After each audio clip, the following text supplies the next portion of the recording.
అందరికీ నమస్కారం. మరి మీ ప్రకారంగానే ప్రైజ్ ద లార్డ్ చెప్తున్నా నేను. అందరికీ ప్రైజ్ ద లార్డ్. ఎందుకంటే మీకు బైబిల్లో కొన్ని తెలియని విషయాలు ఉన్నాయి. మీ అందరికీ ప్రజలకు తెలియని విషయాలు కొన్ని బైబిల్లో ఉన్నాయి. అవి ఏవనగా మరి ఒకటి గమనించగలిగితే మీరు యేసు ప్రభుని నమ్ముకున్నారు. యేసు ప్రభుని నమ్ముకున్నాక యేసు ప్రభు ఎలా ఉన్నాడో, ఏం చెప్పాడో, ఏం చేశాడో అవే మిగతా వాళ్ళందరూ చేయాలి. అగర్సే అట్లా చేయలేదనుకో వాళ్ళంతా అబద్ధికులే. ఎంత క్రీస్తుని నమ్ముకున్నా, మీ క్రీస్తుని ఎంత నమ్ముకున్నా, మీరు ఎన్ని ప్రార్థనలు చేసినా అవన్నీ వ్యర్థమే. ఎందుకు అంటే ఒకటి, అందులో అపోస్తులుడైన పౌలు అనేట ఆయన ఉంటాడు. ఆయన ఏమన్నాడు?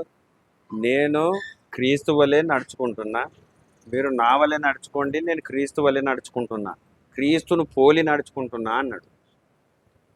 మరి పౌలు కానీ, పేతురు కానీ, యోహాను కానీ వీళ్ళు ఎవరైనా సరే క్రీస్తును పోలి నడుచుకున్నప్పుడు మరి నీకు బోధిస్తున్న పాస్టరు క్రీస్తు వలె నడుచుకుంటుండా లేదా అనేది ఒకటి మీరు గమనించుకోవాలి జ్ఞానవంతులైతే.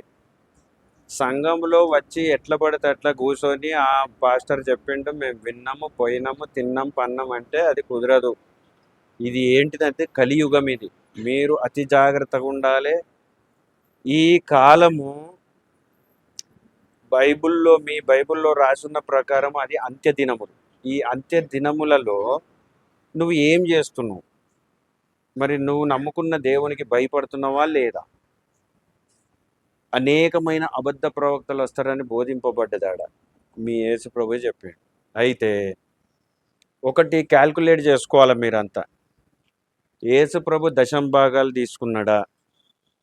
యేసు ప్రభు కానుకలు తీసుకున్నాడా? యేసు ప్రభు గుడులు కట్టిండా? లేదా యేసు ప్రభు శిష్యులు తీసుకున్నారా? లేకపోతే యేసు ప్రభు తీసుకోమని చెప్పిండా? లేకపోతే యేసు ప్రభు శిష్యులు కూడా తీసుకున్నారా? ఇవన్నీ మీరు గమనించుకోవాలి. ఎందుకంటే మీరు మనుషులే, మేము మనుషులమే. మీరు ఒకటి ఆలోచన చేయాల్సినది ఏంటిదంటే, మీరు ఎప్పుడైనా సరే నేను గుడికి పోతున్నా, నాతో దేవుడున్నాడు, పరిశుద్ధాత్మ నాకు వచ్చింది, నేను బాగానే ఉన్నా అని ఏనాడు అనుకోవద్దు. ఎందుకంటే మిమ్మల్ని అందరినీ తప్పుడు త్రోవ నడిపించేది ఈ కాపరులే. బైబిల్లోనే రాసున్నది, ఈ కాపరులే మొత్తానికి చెడిపేస్తున్నారు అని. చూడండి, ఒకటి గమనించండి. ఇప్పుడు యేసు ప్రభుని ఎవరు చంపినరు? యేసు ప్రభుని ఎవరు చంపినరు? యూదులు చంపారు. ఆ యూదులలో ప్రధానంగా ఎవరు చంపినారు? ఎవరికి నచ్చలే యేసు ప్రభు అంటే? శాస్త్రులు, పరిసయ్యులు, లేవీయులు, యాజకులు, వీళ్ళకు నచ్చరు. ఇప్పుడు మీరు ఒకటి గమనించినట్లయితే ఈ యాజకులు, శాస్త్రులు, లేవీయులు వీళ్ళంతా ఏం పని చేసేవాళ్ళు? దేవుని పని చేసేవాళ్ళు. వాళ్ళు అర్థమవుతుందా? వీళ్ళంతా పాత నిబంధనలో దేవుని గుడిలో, అందులో దేవుని మందిరంలో పని చేసేవాళ్ళు వీళ్ళంతా. మరి ఏనాడైనా ఆలోచించరా మీరు?